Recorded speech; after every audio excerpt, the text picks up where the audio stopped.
A Chinese journalist fled from Beijing to Berlin but still experiences harassment from China. Welcome to VOA Asia Weekly. I'm Chris Casquejo in Washington.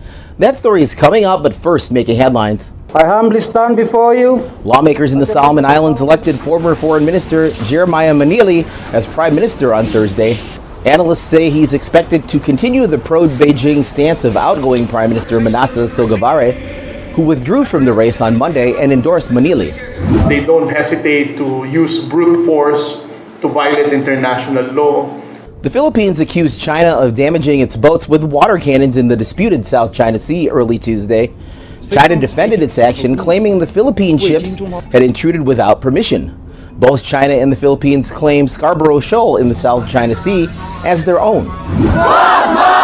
Thousands of workers participated in May Day protests in cities across Taiwan, Indonesia, the Philippines, and South Korea, demanding wage increases, job security, and better working conditions. May Day falls on May 1st and is celebrated around the world as International Workers' Day. Much of Asia is in the grip of a severe heat wave that is shattering high temperature records. In Myanmar and the Philippines, authorities closed schools. Vietnam reported freshwater shortages, crops are drying up, and power grids strained. Experts say the cause of this extreme heat is this year's El Nino weather pattern, combined with higher than normal ocean temperatures. China's Shenzhou 17 craft carrying 3 astronauts landed safely in the Gobi Desert Tuesday. The 3 men spent 6 months on board China's Tiangong space station. They were replaced by a crew who will conduct experiments and teach classes to students back on Earth. The space station is part of China's ambitious space program that also includes a plan to land an astronaut on the moon by the year 2030. May 3rd marks World Press Freedom Day. When Chinese journalist Su Yutong fled her home country in 2010, she thought she would find safety. But even while living in exile in Germany, she discovered she is not free from China's reach. From Berlin, VOA's Liam Scott has her story. Su Yutong has become a skilled chef. Cooking dishes she loved in Beijing connects the journalist with her home country and helps fill the long periods spent home alone. The reason for her self-imposed isolation: years of attacks and threats from China. I keep telling the truth, so they want me to shut up, including by threatening me.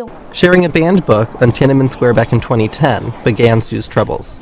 Police raided her home in Beijing and held her under house arrest. But with the help of friends, she escaped to Europe. For a while, Germany's capital provided a sense of safety. Su wrote human rights stories for Deutsche Welle and then Radio Free Asia. But the sense of safety soon disappeared. In 2022, strange men started turning up at her building, brought there by an underground sex website that listed her address. I felt very disgusted and very humiliated, and I had some mental health problems at the time. I was afraid to walk down the street. The worst was yet to come. In 2023, assailants used Su and 2 Chinese activists' identities to book rooms at luxury hotels in Berlin and other cities. Then they called in fake bomb threats. Experts say that Su's case is extreme, even for Beijing, which ranks among the worst perpetrators of transnational repression.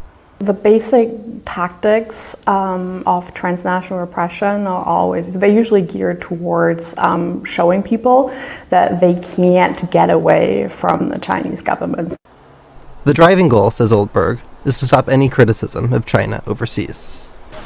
Neither China's embassy in Berlin nor its foreign ministry responded to VOA's requests for comment. Being targeted is a lonely experience. Over a 2-year period, Su barely left her apartment. She says even something as simple as a walk in the park can feel tinged with danger. But now, Su says she feels less afraid. They didn't expect me to slowly come out of that shadow. I think they should be afraid, not me. They can't shut me up. Her life is fuller again, but Su's apartment is still sparse. After the 2023 incidents, police recommended she move. When she did, she left nearly everything behind, except the tools she needed to keep reporting. In one way, says Su, there's a sense of comfort in knowing that Beijing is scared too. If they weren't, Su believes, they wouldn't try so hard to silence her. Liam Scott, VOA News, Berlin. Visit voanews.com for the most up-to-date stories. I'm Chris Casquejo. Finally, to a crying competition. 100 babies faced off in the Nakazumo Festival, a century-old event in which 100 sumo wrestlers each hold a baby. Their goal is to make the baby cry, with the first crier declared the winner. Thanks for watching VOA Asia Weekly.